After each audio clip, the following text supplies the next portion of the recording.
आज इरफान अंसारी साहब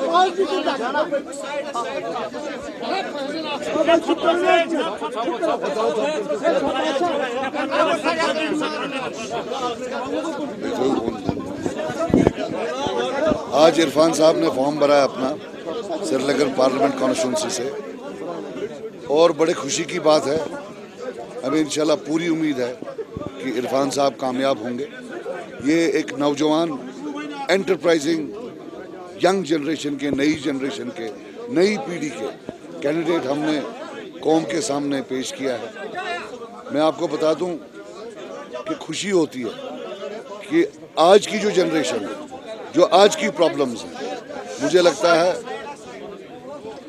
कि उसका हल क्या है वो इरफान साहब बखूबी जानते हैं।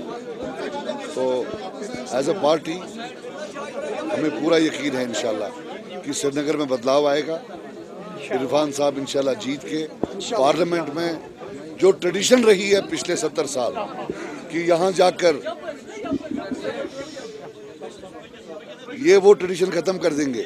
ये गांधी जी के 3 बंदरों में नहीं रहेंगे, ये वहाँ कश्मीर की इंशाल्लाह बड़ी आवाज बन के उभर आएंगे। सजाद साहब, आपसे जानना चाहेंगे, इलेक्शन का प्रचार चल रहा है इस टाइम, तो हमने देखा है कि नेशनल कॉन्फ्रेंस कई मुद्दों पे बात कर रही है, खासतौर पर पाकिस्तान जिंदाबाद के नारे लग रहे हैं उनकी तरफ से। दूसरा, डॉक्टर फारूक साहब कम्युनल पॉलिटिक्स की बात कर रहे हैं, तो कैसे सबको देखते हैं आजकल? देखिए जी, किसी मुल्क के बारे में अच्छा बोलना मुझे लगता है कोई गलत बात नहीं है। अगर वो नारे लगा रहे हैं वो लगाएं, उसमें कोई बात नहीं, हमें कोई ऑब्जेक्शन नहीं है। लेकिन अगर वो इसलिए कर रहे हैं कि इसे लोग डिसीव हो जाएं, तो डिसीव होने वाला कोई नहीं है। कौन किसके साथ है वो लोग बखूबी जानते हैं।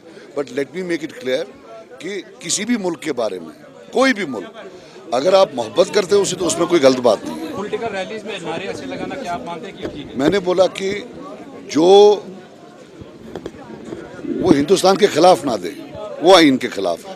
कोई अगर देता है, हम लड़ रहे हैं उनके खिलाफ, हमें कोई प्रॉब्लम नहीं है। हाँ, ये ड्रामा कर रहे हैं, इनके दिल में चोर है वो हमें पता है, लेकिन करने दे, हमें कोई ऑब्जेक्शन नहीं है। We want to make it clear, we have absolutely no objection, and at the same time we tell them to come and face the public.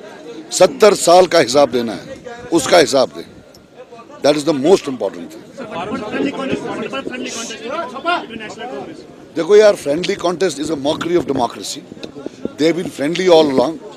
Article 370 को इरोड इन्होंने फ्रेंडली मैनर में किया है। इनका अलायंस बहुत पुराना है, ये आज भी फ्रेंडली है। फ्रेंडली क्या है, इनको ये अंदाजा था कि कहीं पीपल्स कॉन्फ्रेंस को फायदा ना हो, किसी और जगह किसी और पार्टी को फायदा ना हो। ये मॉकरी ऑफ डेमोक्रेसी है, nothing else.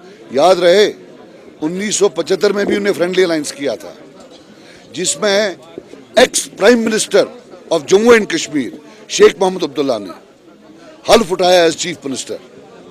He officially facilitated and validated the demotion and the disappearance of the post of Prime Minister.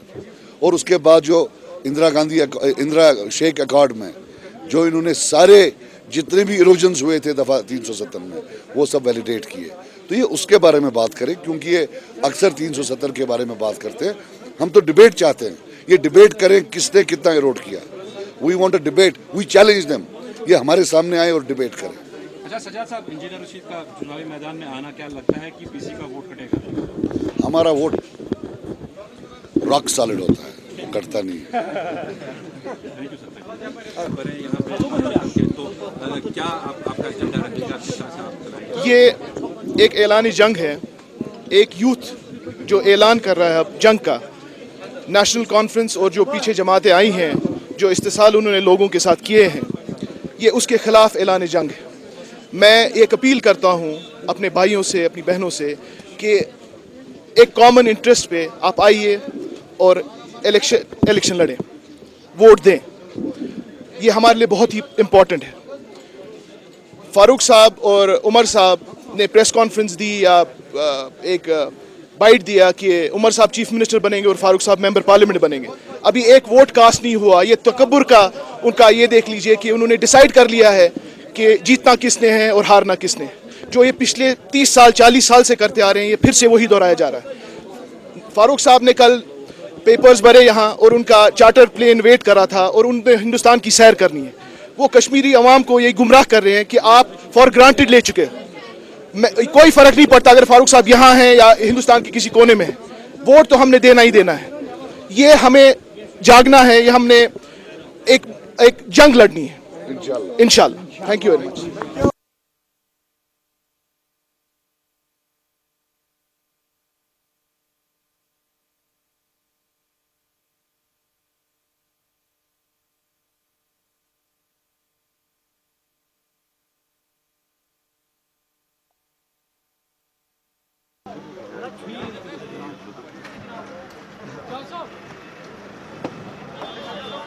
चलो